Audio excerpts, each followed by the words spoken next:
But this event is all to do with Lesbian Visibility Week. And so I've been thinking quite a lot about that word, visibility, not lesbian, because I think it sounds like quite a simple idea.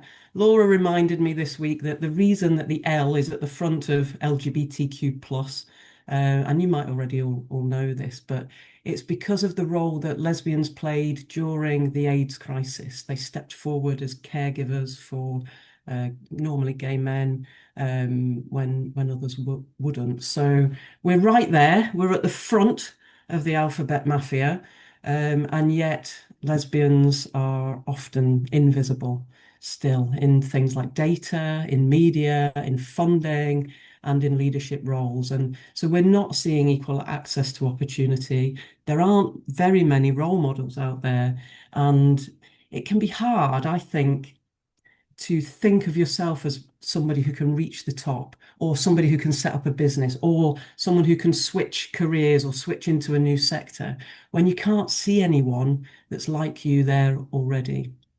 Diva found that 68% of lesbians have experienced discrimination in business environments. That's pretty bad, isn't it? And then research from out Britain that they sent to us this week suggests that only around 16% of LGBTQ entrepreneurs are lesbians. So even within our own community, lesbians are underrepresented in entrepreneurship. So how do we shift the dial here? Not by sitting on our own in rooms like this, like I am, but by doing events like this, coming together, discussing these issues and making ourselves visible to each other.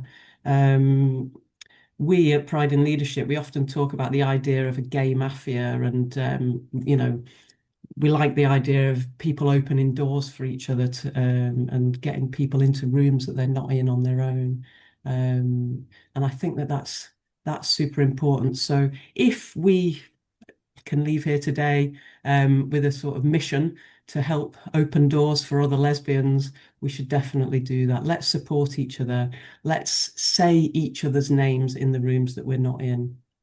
If you're not a lesbian and you're representing a different part of the mafia, we need you as well. And if you're cis and straight, well, congratulations for finding your way to this event, but we really need you as well. So, we didn't build these barriers.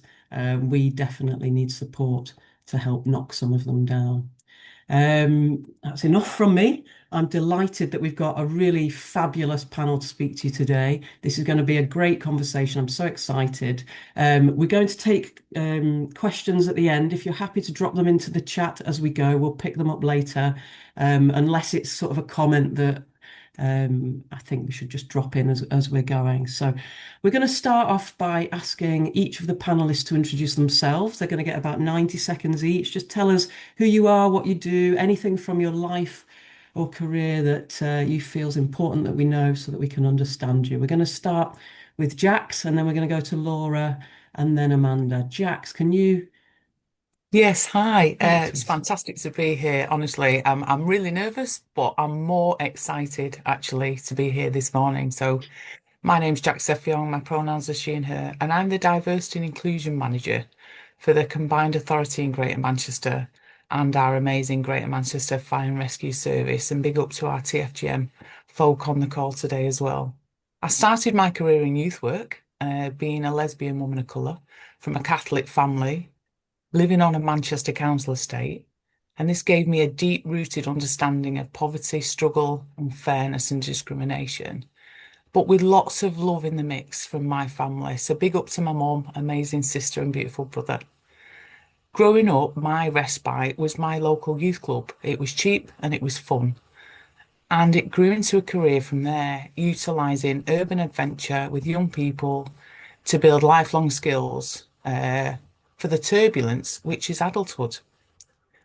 Living close to the gay village connected me to our queer community, and being aware of LGBT Foundation to reach out increased my sense of self and gave me that active role in the community.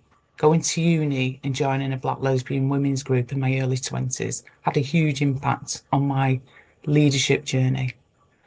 Some of my pivotal moments I want to share is becoming a senior kayak coach, the only woman on my assessment course many years ago, my leadership role in youth work, completing the Stonewall Leadership Programme many years ago, and getting Changemaker of the Year in 2024 from Stonewall, supporting others in my organisation, becoming inspiring leaders to lead the charge in our organisation, and becoming chair at LGBT Foundation, having the best multi-faith wedding on the top of Hartshead Pike to my amazing soul sister. I think she's on the call today.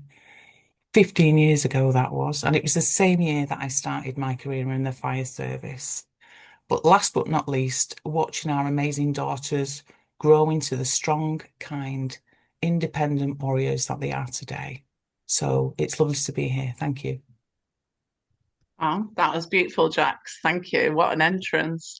Happy Lesbian Visibility Week, everyone. My name is Laura Wilkinson. I use she and her pronouns, and I'm Managing Director of LGBT Foundation, where I'm responsible for overseeing our business strategy, people, operations, and wellbeing services.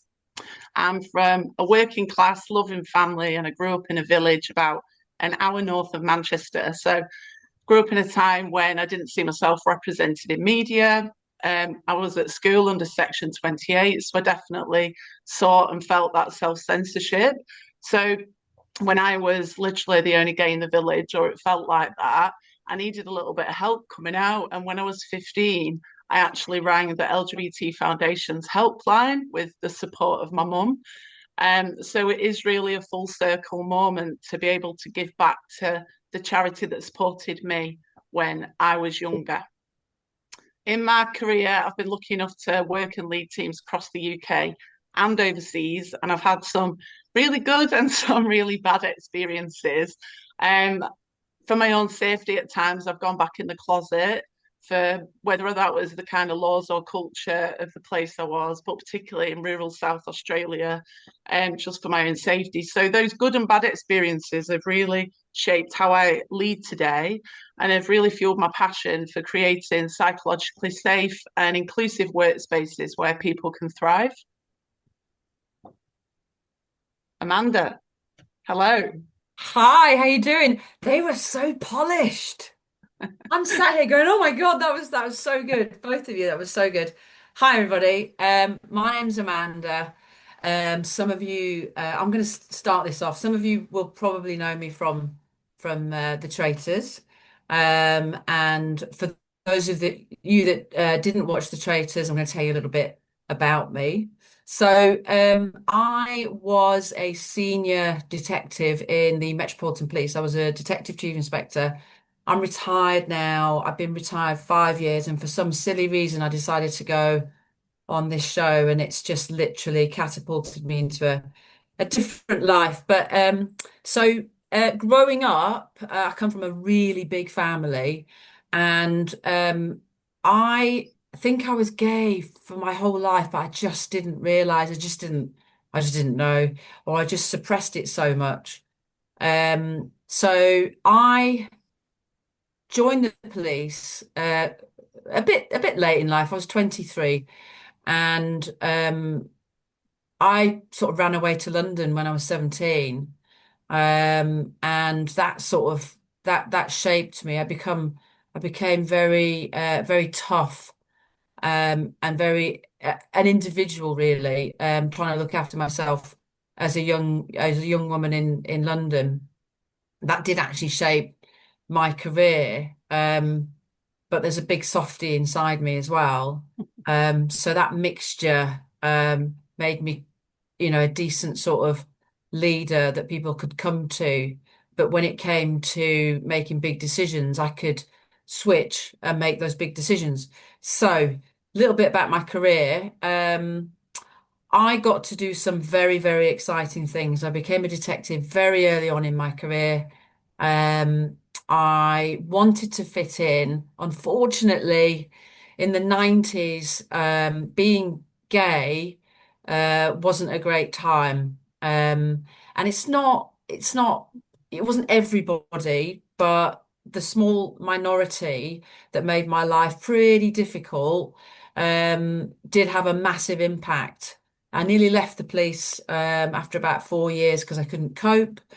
I then met someone who basically took me under their wing and I flourished and I became quite good.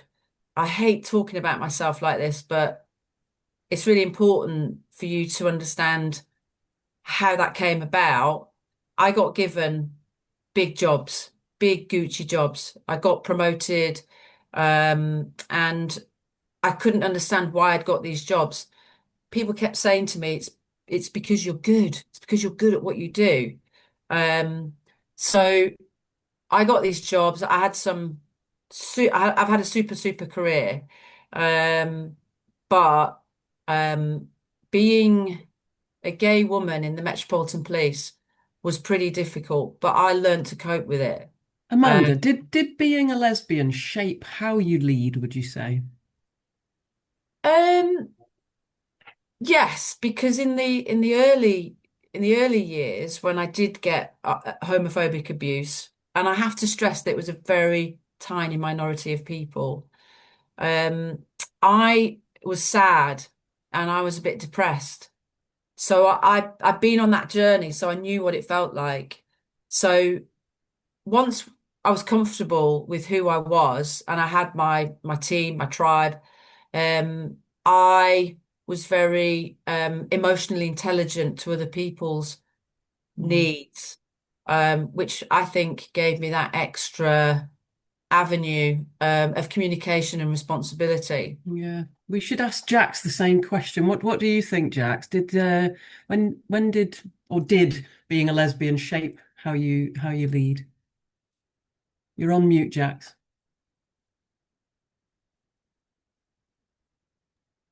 That's classic, isn't it? Classic. I think it definitely started early on for me, growing up as lesbian in the 80s, around the hostilities of, like Laura's mentioned, Section 28, but also the horrendous, hateful social media around the AIDS pandemic. And I think that kind of really given me that heightened sense of having to dynamically risk assess my environments as a young lesbian. I came out very young. I fell in love with my PE teacher in school. I'm not going to say a name, but she's still there in the background. I thought she was absolutely fantastic. But for me, leadership, it started as young women were taught to carry keys ready for attack. We've got heightened awareness of risk if we're walking alone in the dark, and so to always stay with friends on a night out, aren't we? By our family, if we've got those caring people behind us as young women, and that threat for me is absolutely compounded if you're part of our queer community and a person of colour. So for me, the negative spins of those experiences really kind of built in that resilience as a young woman, as a young lesbian woman, as a young lesbian of colour, absolutely started building my resilience. That built those leadership skills, and the leader I am today. All that lived experience is kind of layered up. And again, I reached out to different groups. So when I was at uni, an amazing Black lesbian group, and we experienced some horrendous kind of behaviour when we were out on hiking trips, for example, or just getting off a bus and being called throwback. As a young person, it stays with you. It stays really deep, but it builds resilience.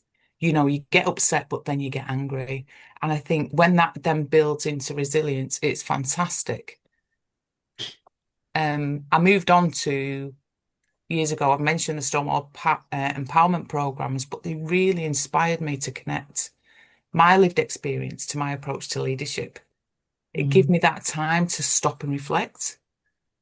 Listening to other people's stories encouraged me to share my story. I'm a human book now as well, for different kind of platforms, sharing my story What growing do you up. mean So you're a human book? a human book is when you share your life story as a human book in a space where people are listening to you while you're reading your story. And then people can ask you questions, any question they like. So you kind of open the floor to allow people to be uncomfortable but ask curious questions. So they're amazing sessions. I do it for an organisation called EDI UK. They're based in Bury. And it's given me a lot of empowerment around who I am, reflecting on my skills, but then sharing it with others. So stories are a great stool. Amazing. I Amazing for enhance that in my visibility, leadership. Jax. Yes, yeah, absolutely. Laura, I'm going to ask you the same question, but I'm going to ask you a follow-up question at the same time, if you don't mind. So the first question again is, did being a lesbian shape how you lead? But I'm also going to ask you about this word unapologetic, because we called this event unapologetic, didn't we? So what does that mean to you in leadership? My identity definitely shapes how I lead. And when Amanda and Jax were talking, I was thinking, well, what would be a pivotal moment where I realised being a lesbian at work was important, you know? And for me, it took me back to when I was overseeing these large youth programs across Manchester. And I used to carry around my keys on a pride lanyard, and I always had them hanging out of my pocket. And it was just remarkable the amount of young people that would come up to me for advice about their gender, their sexuality. Some of them were maybe being bullied, some wanted signposting. And I thought, this can't just be random, you know, this must be because I'm being visible. And that was a kind of learning about how just visibility and being yourself can be a radical act. And it was also amazing to see how much young people had kind of come on in that community since I was at school. You know, I remember a teacher accidentally telling me, my music teacher, that she had a girlfriend, me and a couple of my friends in the class. And then all of a sudden she was like, oh my God, please don't tell anyone I've told you that I could lose my job. And I remember at that time questioning my sexuality and thinking, you know, is that what this is? Is that what I'm going to grow up like and become? Um, so it is nice to see that a lot of the young people were kind of responded to with love and compassion. And I guess that word unapologetic links into that kind of discomfort as well, because what Jax was talking about, because being visible can be uncomfortable and you can only be visible if that kind of safety's there. But I remember joining an organisation only about 7 or 8 years ago. It was kind of a middle management role. And it sounds wild that it was only 7 or 8 years ago, because actually I put my pronouns in my email signature on day one. And on the same day, the CEO reached out to me and said, oh, we don't do that here. That's not in the brand guidelines. And you might be surprised to hear that I didn't take my pronouns out of my email signature, because I felt really strongly about the allyship piece and about showing up for, you know, trans and non-binary people. And what I didn't expect was for the next few months, I was then arm wrestling with the SMT, the CEO, the board. And essentially, after many uncomfortable, upsetting conversations, they allowed me to do a bit of a lunch and learn and training on why pronoun use was so important. And what was really amazing was in the following month, 2 staff came out as non-binary. And one of them directly cited that training and said it had created this space and opened this conversation. So I guess being unapologetic for me means following your values and leaning into that discomfort when you can and when it's safe to do so, because these small gestures can really have such a big impact. That's beautiful. Beautifully done. Okay, so we talked about some barriers at the beginning. Let's just try and flip that a second and say, because you're a lesbian, not sort of innately, but because of the experience that we have of being lesbians in homophobic society, let's say, what would you say the strengths are that you've been given? Things that maybe cis heterosexual people don't necessarily have. And this could be quick, do you know, some of the ideas that you might have already discussed. So Amanda, do you want to kick us off with some of these ideas? Yeah, so I think it's an extra part of your journey that other people haven't been on.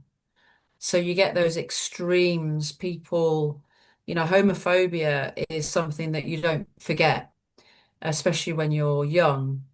So you're very sort of aware of that. So you've got another layer to you of emotional intelligence that I don't think other people have, because they just sail through with their own personal issues. But being a lesbian has been and still is really hard. It's really tough. So, yeah, for me, it's having that extra layer. I feel that I am far more emotionally intelligent Hmm. because I've had those extremes. And until you've had those extremes, whether it be racism, religion, homophobia, until you've been confronted with that extreme, you don't know what it feels like for someone to call. It's not just about calling names. It's about being beaten up. I mean, I was pushed around quite a lot. Just nudged, pushed. Some horrendous things happened to me when I was younger, but that made me far more emotionally intelligent and understanding, and I said this before, understanding the fragility of other people's lives. So taking that into account. So when you have meetings, I remember having different avenues, not just you know, Jax or look, right, tell me this. I would email everyone and give them lots of different avenues because I was emotionally intelligent enough to understand that we're not all built the same. Brilliant. Emotional intelligence is a great one. Jax, what would you add to the list? I think we've got that unique perspective that really supports our leadership skills. So for me, my younger self, I describe my existence as living on different planets because at that point, my way of life, I didn't have terminology when I was younger about my definition and what I experienced. So I lived in different spaces, literally. Um, but that having to be on form at all times does give you that innate kind of resilience. It builds it up. And I think you get that heightened sense of empathy and adaptability once you transfer those experience for the better good. And that takes some learning. It takes that time to reflect. So actually, you get that heightened sense of empathy, adaptability, to be able to connect with others to drive change. And that's what I use it for in the organization. So to overcome those challenges that you sometimes you are hitting a brick wall, you're constantly having challenges and barriers in the workplace. But you can frequently translate that into courage, stepping up. It's unwillingness to challenge the norms and inspiring others to speak up, especially to speak up and speak truth to power, and also inspire leaders and inspire the powerful. And I think that's really important. And I just want to say that I've watched with pride the positive change and growth of our Rainbow Staff Network and with others. And I've seen those amazing leaders build platforms for their members that attracts others. So actually in Greater Manchester now, if we look at the population, we've achieved full representation of our LGBT community within the fire service. I think that's fantastic. And we also know that we're surpassing national fire sector averages around racial diversity, but that's not just by accident. That's because we come with intention to make change in our organisations. And I think that is the power of being lesbian. And creating a properly safe space. It's not just about the policy documents all being in place. Yes. It's how is that implemented in reality? Laura, what would you add? Just really echoing what Amanda and Jax have said, some things that they were talking about that stood out to me was about how both of their answers linked to that sense of community and the ability to create interpersonal relationships, that emotional intelligence. And I think it's interesting when you look at where LGBTQ people tend to settle.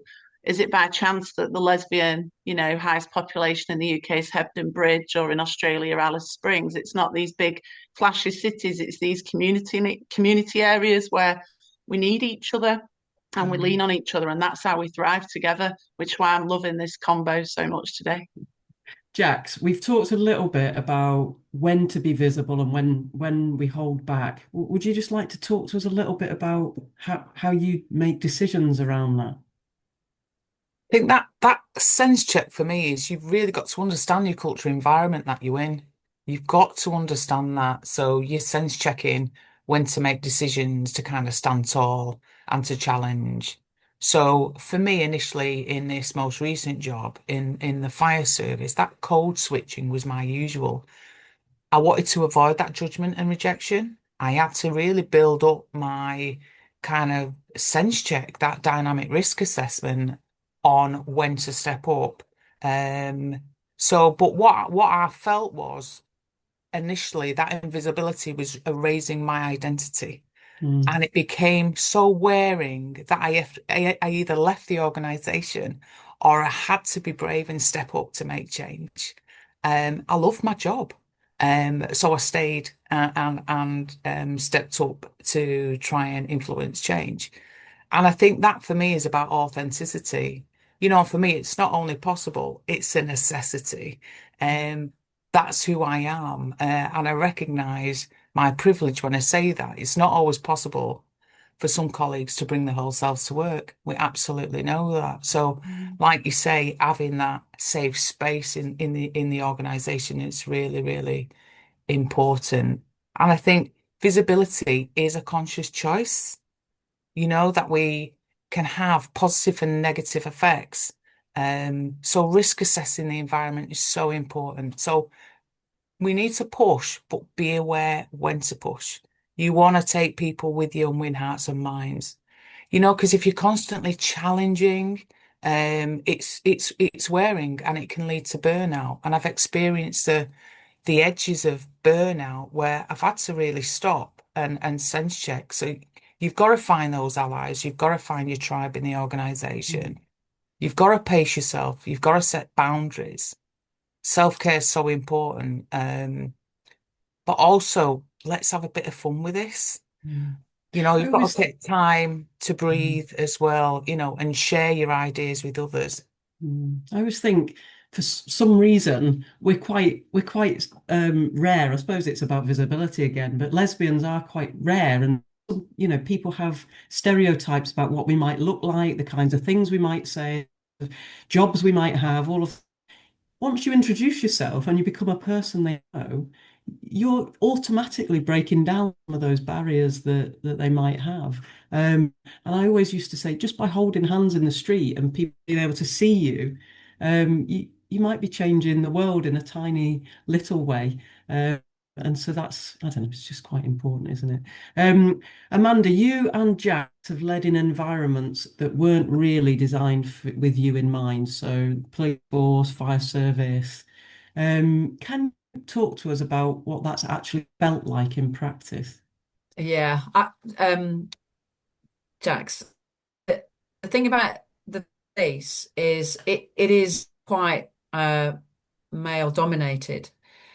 And I got to a position. I'm quite a fit individual, so there was a job going for Special Forces Liaison Officer for International Counterterrorism. Now, there's a title.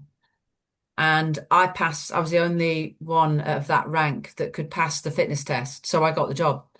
And I went on a training course with the SAS and the SBS. And I was in a hangar with about 1,000 people, and 998 of them were men, and there were two women, me and a helicopter pilot, female helicopter pilot. And my boss came up to me and he said, if you say something, make it good, because everybody is watching you.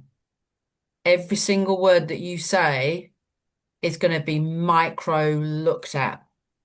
And that has always sat with me, that I am being looked at under a microscope far, far, far more than anybody else. And I know it's a cliche to say it, but I had to be better than everybody else, or try to be better than everybody else. So being one step ahead at meetings, the pressure that I felt, but I dealt with that pressure, and what it made me was much better under pressure, because Most Yeah. people are here with the pressure, and I was here with the pressure. So when it came to doing everyday things, I was lowering the pressure. But Jax, I'm with you on the looking after yourself. I didn't look after myself at first for quite a while.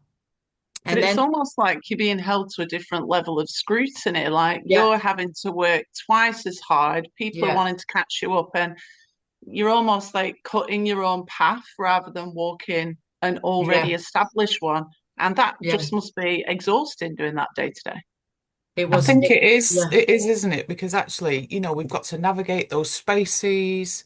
Like you say, we're not the norm. We're not in every room. A lot of the time we are the only one, and those biases get in there subtly or overtly, that we've got to mm, navigate through. It's that constant awareness of having to prove our credibility and our value. And I think you always feel like you're not always on show, but it's always there in the forefront of your mind to do better. Because actually, if you make a mistake, um, that's really called out. And I think it is for lots of people, but actually, we've constantly got that kind of underrepresentation, that can be quite isolating, but it can also be really motivating as well, can't it? So, mm, but those assumptions, can be made about our capabilities, maybe compounded because of our sexuality, because of our openness to be visible in the organization. And also, I've experienced, well, it's Jax, she's bound to say that. Oh, it's Jax because it's only Jax. And I think for me, that's why I've had to consciously take back steps and potentially move other leaders in the forefront, because I've actually been told, oh, it's Jax again. And actually, we need to make sure we build our tribe so it's a range of voices, because there's strength in numbers, isn't there? mm, So there's that experience really, shaped who I am, but also inspired others across the mm. organisation that I'm in now. Laura, let's change direction a little bit. Talk to us about where lesbians are still overlooked in society. So not just the LGBT community, but the Yeah. wider community, and then talk to us about the our community as well. Where are they not, Claire? I guess reflecting on the prep and thinking that I've been doing for this conversation today, I love like listening to podcasts, I love reading books, etc. So I've done some online searching for content on lesbian leadership, etc. And I tell you what, there's not much out there, which just made me think this conversation is really important and what can come from this. And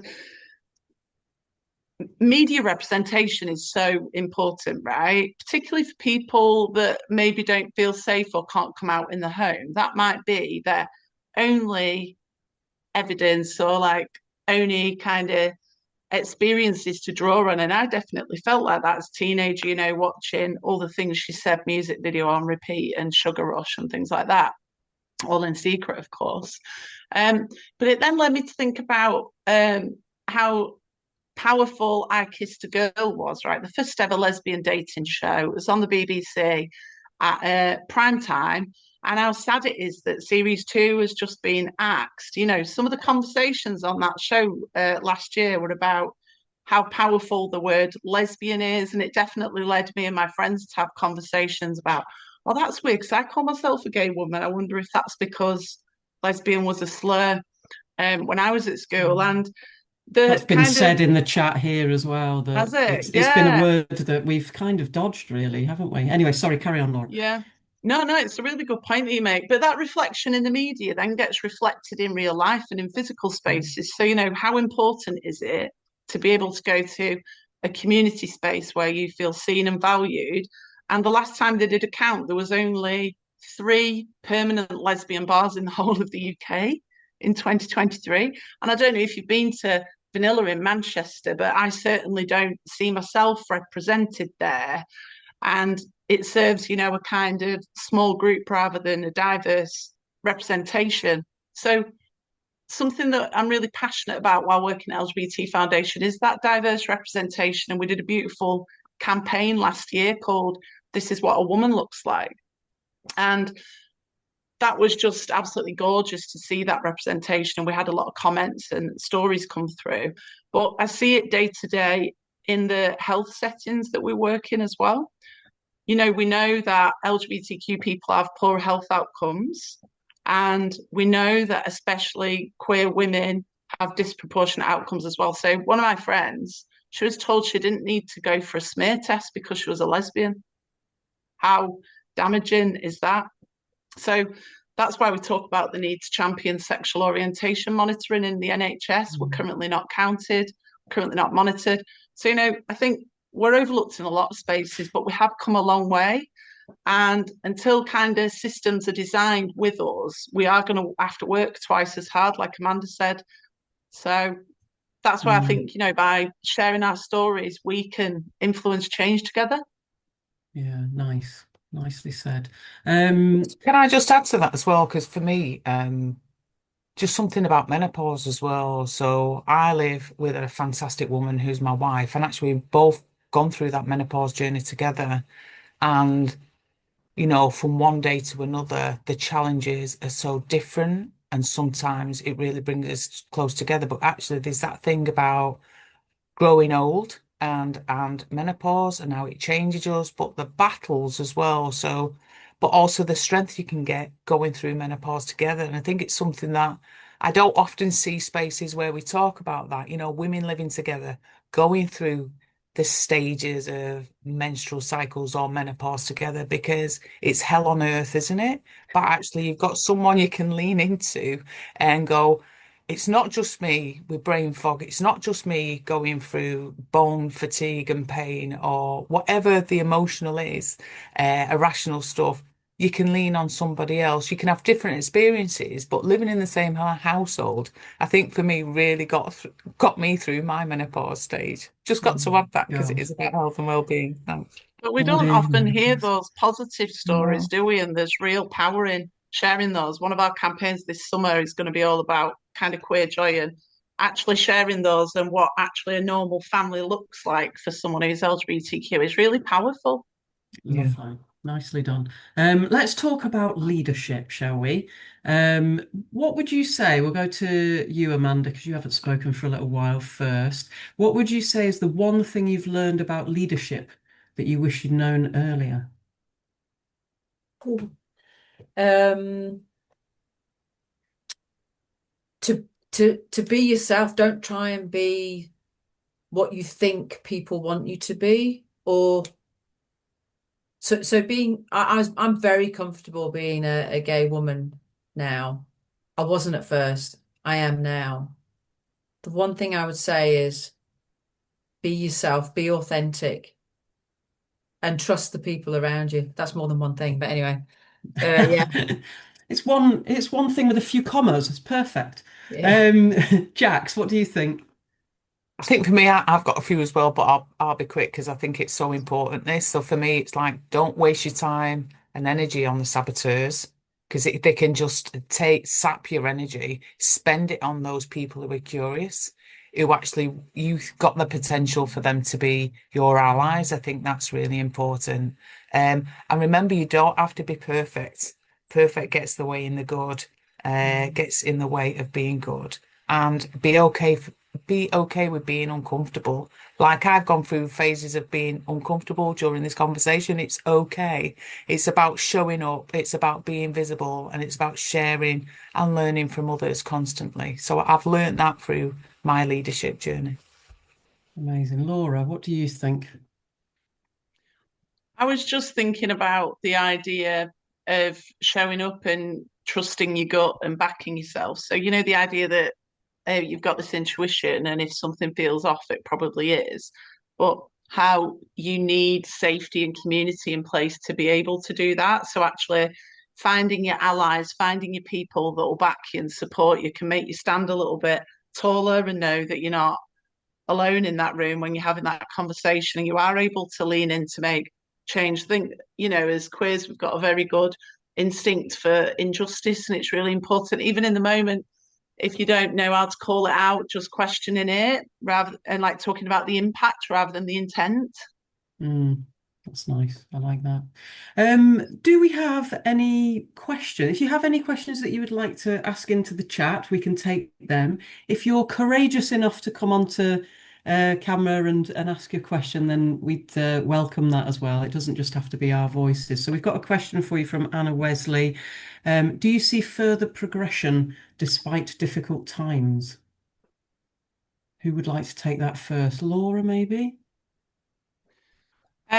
Absolutely. We see progression all the time, and I think you can reflect kind of on a personal level at how far we've come and kind of our rights and the law. But also, it is important to name that at the moment, it does feel like some of our rights are being stripped away with the rhetoric in the media, with the discourse that's happening at political levels. And I know I feel privileged to work at LGBT Foundation to see those micro steps that are happening and to see that progress and to see service user journeys kind of improving as well. But I think that not being in those spaces and seeing the negativity kind of in the media, it can feel really scary, and particularly looking at the rights of our trans siblings being put on the line.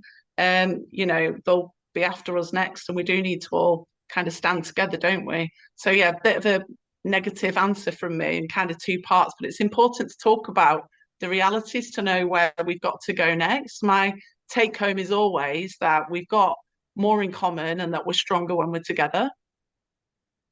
Absolutely. I Jax? think just adding to that, I think it's really important that we've faced adversity and hostility forever, because that marginalisation gives us that kind of strength together. And if we learn from anything from the fight with Section 28, supporting each other, we're going through hostility now, aren't we? And that kind of far right rhetoric is having a massive impact on us, our communities, all our diverse communities. So for me, I think we're seeing the fight coming back. I remember going on marches and fighting Section 28 and council tax, and I think some of that's coming back. So I see our young people really building that resilience to protect each other. So yeah, that's what we do. We join together, don't we, in the face of adversity. Yeah. Claire, can I Please. answer a question that Georgina Hayes has put up about Georgina's asked a question that I wanted to ask you myself as well. When you go ahead. Do you know what? And I'll tell you what, I think this is probably the biggest thing that came out of the whole process.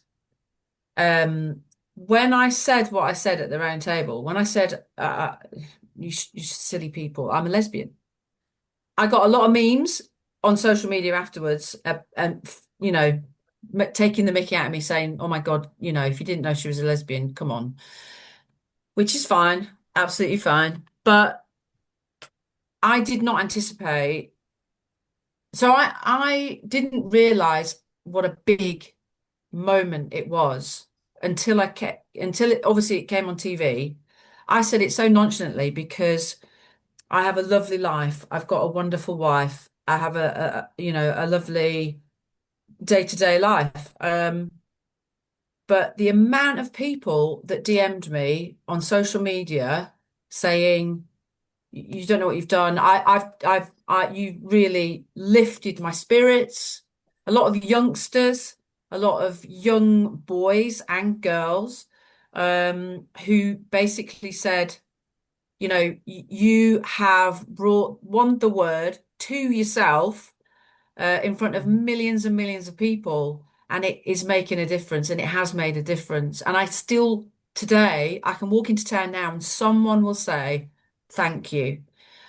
Really quickly, I know I'm jibber jabbering. No, this is good. But really importantly, last week I was very kindly invited to the Women's England rugby match against Ireland. I went on the pitch side and I got a lot of attention, which was lovely. And every single person talked about the gay part, the lesbian round table. It's a big, big thing. So much so that the England Rugby Association have asked me, because they were watching what was going on the sidelines, and they said, "We've never seen so many people come up to you And obviously, for me, they want me to come and talk more about what happened on the show and how it's affected me and how it's affected other people. So um, I was invited back to the big bar in Twickenham, and I was talking to my friend's husband. I'm trying to be quick here. I was talking to my friend's husband, and he was chatting away, and his wife played rugby for England, and they were all sort of ex-England rugby players. And a woman came up to me, tapped me on the shoulder, and said, "Thank you for what you said." And he turned around and said, "Do you get that? Do you get that a lot?" And I said, "Yeah." And he said, "But why?" And I said, "You are here." I'm trying really hard not to say his name. I said, "You are in this bubble here. You are in this bubble. You don't know what it's like outside this bubble. You are surrounded by not just gay women, but powerful women who stood on the shoulders of other women to make the game what it is today. 80,000 people or 77,000 people watched that game last Saturday. Um, so I said, if you take yourself out of this bubble, you will see that life is very, very different. And he genuinely is a very intelligent bloke, genuinely didn't understand. So for me, the most powerful thing that came out of being on that show was me saying what I said, the way I said it, and the visibility that it got with the audience, because the audience is huge. It's absolutely huge, and it's global as well. So That's great, yeah, Amanda. that's Thank a you. big answer, but I felt it was really important to say because a lot of things have happened because I said what I said, and a lot of things have happened to me personally, and now I'm on a bit of a mission. Brilliant. Well, Yeah. it's good to have you there, leading the mission. We've got a lot of questions. Well, we've got some questions coming in on chat, but I feel like we should give Solms the floor because they've got their hand up. Solms, come on for me. Hiya. So I guess similar to the example that Amanda just shared, and Laura, I know you spoke about kind of having a lanyard out and having positive interactions because of that. But for Jax and Laura, I'm curious if there's times where on the positive side, you've kind of had unexpected positive responses or unexpected acceptance, I guess, in leadership positions in workplace, to your sexuality specifically. Laura, Yeah, do you it's want to go? interesting. It's interesting, isn't it? Because I think sometimes when you're kind of constantly risk assessing, and constantly wondering, I don't know if straight people necessarily understand that life is a series of coming out, and that we come out all the time, and that we'll be walking down the street with our partner, and without even saying a word, you both drop hands at the same time, and that you've almost got this like intuition. And I can see people nodding, and I think when you're starting a new job, for example, and you're going, you pick that moment. And you might use they pronouns for your partner, who's she, her, for example, because you just don't know when is right to say it. I think working at LGBT Foundation has just been life-changing and amazing. Has definitely taught me how to be more vulnerable, be myself, and be more authentic as a person. And I remember, because Jax is our amazing chair of our board, LGBT Foundation, and I would name Jax as the first person I've ever met in my career, so not in the media, in my career, that was a lesbian that I looked up to him for. I would love to be like you one day. A truly inspirational person. And then it led me to think, hang on a minute, why have I had to wait till my 30s to experience this? Like, I love you to bits, Jax, but other people have that a lot younger. So how can I be that role model that my younger self would have wanted to meet and kind of use that platform? So yeah, does that kind of answer, Jax? I could see you nodding. Have you got anything to add? No, I mean, I'm always humbled when you say that. And I think you say there's different stages in our lives, isn't it? Whether we're teenagers when we come out, whether in our 20s, 30s, 40s. I'm 60 now. And I think for me, I'm always humbled when people say thank you. Thank you for founding our Rainbow Network 8 years ago. Thanks for supporting the growth of our 10 platforms for voice across the organisation. and still being here. So I think I feel privileged actually to give consistency, and I've invested my time over 15 years for one organization and the last 7, 8 years in LGBT Foundation. So for me, I feel privileged when people say thank you. I'm very humble because we do it for self, of course, because we get that catharticism, if we like, we get it back, but also it's for everyone else. And it's about making sure the foundations we leave, other leaders can carry the torch for us. It's like passing the baton, as it were, is so important for us. So This thank you for the fits in question. nicely with a question that we've had from Alison, which is about who are the people that have most inspired you as visible lesbian role models? If you can just shout some out quickly, because we've got one more question and then we need to sort of wrap up. So who would be your inspirations, apart from Jax, Laura? You can't just say Jax all the time. Claire I'll let Balding. Amanda or Jax go. Go on. Claire Balding. Claire Yeah. Balding, yeah. Maya. Why Claire though? What was it about her that just So taking space on the telly? I just sort of know through friends that she had a really difficult time on the show. And she didn't enjoy the journey. I didn't enjoy the journey either. And we're quite similar in a lot of ways, but one of the things that I absolutely love about Claire is she's on her own journey with her wife, she's a very strong individual, very clever, very intelligent individual, but she's become seen as a magnificent professional in her field. And I admire her, her work ethic. I admire, you know, she's just someone that I would aspire to have those values with. Plus, we shared the same hotel room and the same chair at the round table, funnily enough, weirdly. Amazing. Jax. I think for me, it's Maya Angelou. I've got to go back to Maya because I started reading her books very, very Amazing. young. So I know why Cagebird sings. And actually, the fact that, she's lesbian, she's absolutely fantastic. And all of us, it's like I rise in the face of adversity. And I go to that when I need additional strength and soul food. So that's mine. That's beautiful. Okay, we've got a question that's about we are stronger together. How can we build on this and create more ways to meet up and to support each other and to be more visible? Laura, what do you think?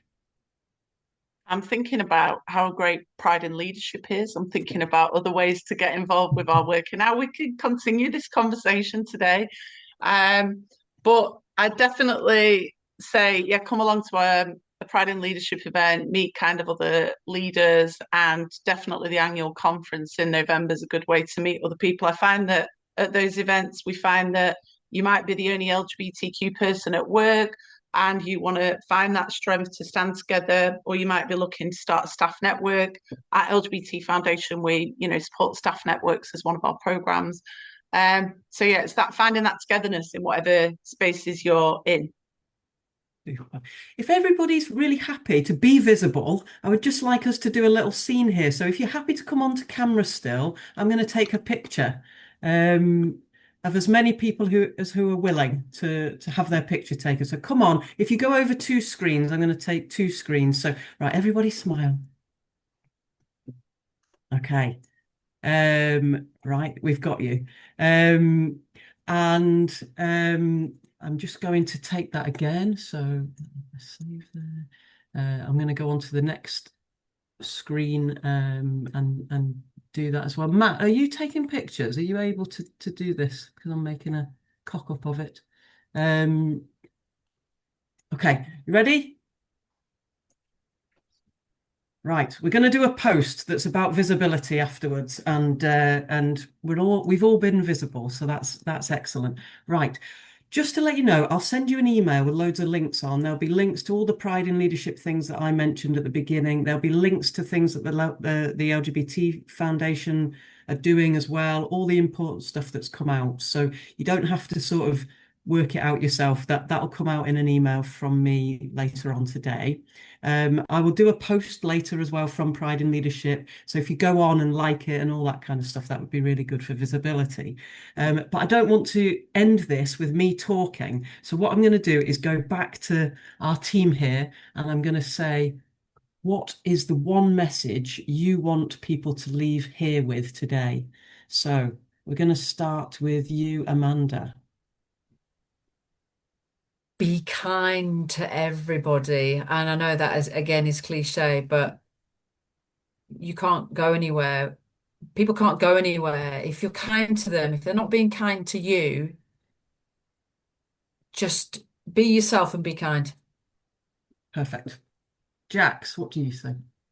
I think for me, we've talked a lot about leadership and it can be intimidating to people. We're all leaders. Remember, we're all leaders in our lives. Every day we get up and we do some stuff. We're leaders. And I think for me, just remember you are enough. I think it's so important that, yeah, as lesbians, as non-binary people, as allies, we are enough. So that's my message. Oh, I love that. We are enough. Laura. I love that.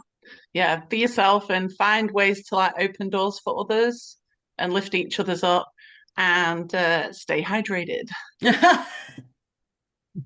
Amazing. Amazing. We're going to arrange more things like this. This is the action that I'm going to take out of this. Laura and I are going to get together and we're going to work out what to do with all of you wonderful women next, because we don't just want to start something and then not see it through. We want to create more spaces. So I've loved this. I can see from all the hearts going around that people have appreciated it. Thank you so much for coming. And yeah, see you at the next one. Thanks, everyone. Happy Lesbian Visibility Week. Bye. Thank you. Bye. Bye. Bye, everyone.